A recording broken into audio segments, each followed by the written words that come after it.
Hello hi friend नमस्कार आपण पुणी स्वागत। आज किसी पादर माछर रेसिपी करवा। मुझे हल्दी आ लुण नहीं ली आ भल भाव माछरे गोले दूची। कड़ईटी भल भाव मुझे गरम कर लेली। देखो मु तेल दे कड़ईटा को भल भाव गरम कर लूची। देखो भल भाव माछटा को छाड़देली कहीं माछटा को कामुड़ी बसबनी बोली से भल भाव कड़ाटा को गरम कर ली। देखो हल्का टे एपटे से लगिला मुझे ओल्टेली भल भाव मुझे ओल्टेली।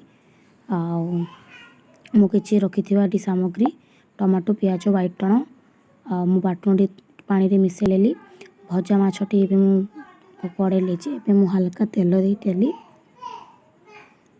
तेल रे 5 फुटण मुदेली तापर मु पियाजटी पकईदेवी।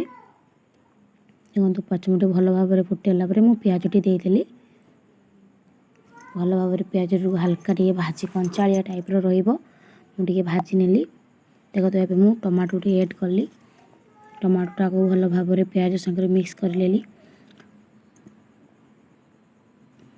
देखो तो भल भाव पियाज और टमाटो को मिक्स कर लेली। एबे मु झाल गुंडी ऐड करथली। देखो तो झाल गुंडी में ऐड कली तब रखी बाटुण जलटी मुझे से देदेली।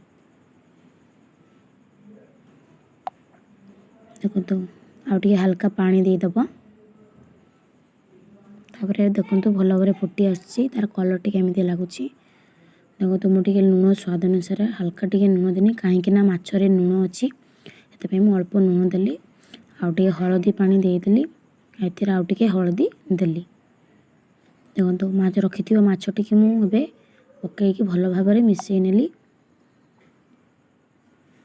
भल भाव मुझे मिसई नेली। आपन को वीडियोटा को यदि भल लगुव लाइक कमेंट सब्सक्राइब करने को जमा भूलें। देखो आ रखी टमाटो को भल भाव मिक्स कर लूची। देखो भल भाव मिक्स कर लेली। एबे देखो केमिति लगुच तार। देखो एबे देखो केमिति लगुच कमेंट खाई वाओ आपण मैंने खाई एमती बनातु केमिति लगुच कमेंट मध्य कहे। रखुची।